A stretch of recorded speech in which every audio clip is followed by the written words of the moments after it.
मैथिली दुल्हन आ गया, मिथिलांचल में छा गया। अपने सुन रहा थी मैथिली दुल्हन की प्रस्तुति। जब हमारा समाना में डीजे विकास बाबूजी है तो वाला फटत गे तब बाबूजी है तो हारा वाला फटत गे। कबो घर वाला बच्ची कबो बहारा गे, छोड़े मुझे नची गाँव के लहरा गे लहरा गे लहरा गे। कबो घर वाला बच्ची कबो बहारा गे, छोड़े मुझे नची गाँव के लहरा गे लहरा गे लहरा गे। जब हमारा समाना में सटत गे तब बाबूजी हम तोहारा वाला फटत गे। जब हमारा सामान में सटत गे तब बाबूजी है तोहारा वाला फटत गे। डीजे सत्यम मदना शारदा रिकॉर्डिंग स्टूडियो, सुम्भा खगड़िया। जब हमारा समाना में सटत गे तब बाबूजी है तोहारा वाला फटत गे तब बाबूजी हम तोहारा वाला फटत गे।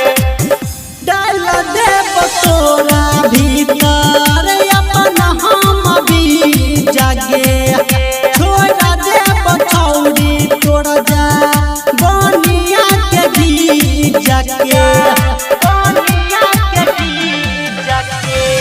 डाल दे तोरा भीतर अपन हम भी जागे, छोड़ दे बछौरी तोड़ जा बनिया के भी जागे।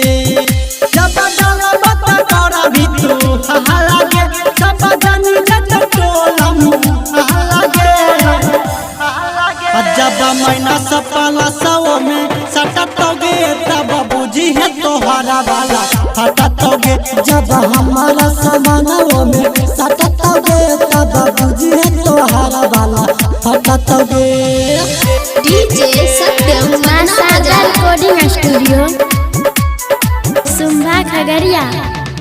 जब हमारा समाना में सटत गे तब बाबूजी है तोहारा वाला फटत गे तब बाबूजी हम तोहारा वाला फटत गे। जानै छियौ गे छौरी तोहरा सब खेला, केकरा से मिले जाइ छी रात के अकेला रात के अकेला। जानै छियौ गे छौरी तोहरा सब खेला, केकरा से मिले जाइ छी रात के अकेला।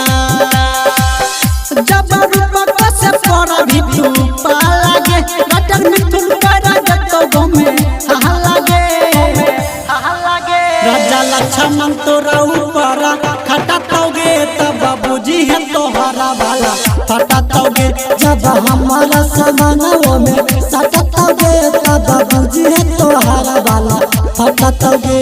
कबो घर वाला बच्ची कबो बहारा गे, छोड़े मुझे नची गाँव के लहरा गे लहरा गे लहरा गे। कबो घर वाला बच्ची कबो बहारा गे, छोड़े मुझे नची गाँव के लहरा गे लहरा गे लहरा गे। जब हमारा समाना में सटत गे तब बाबूजी है तोहारा वाला फटत गे। जब हमारा सामान में सटत गे तब बाबूजी है तोहारा वाला फटत गे।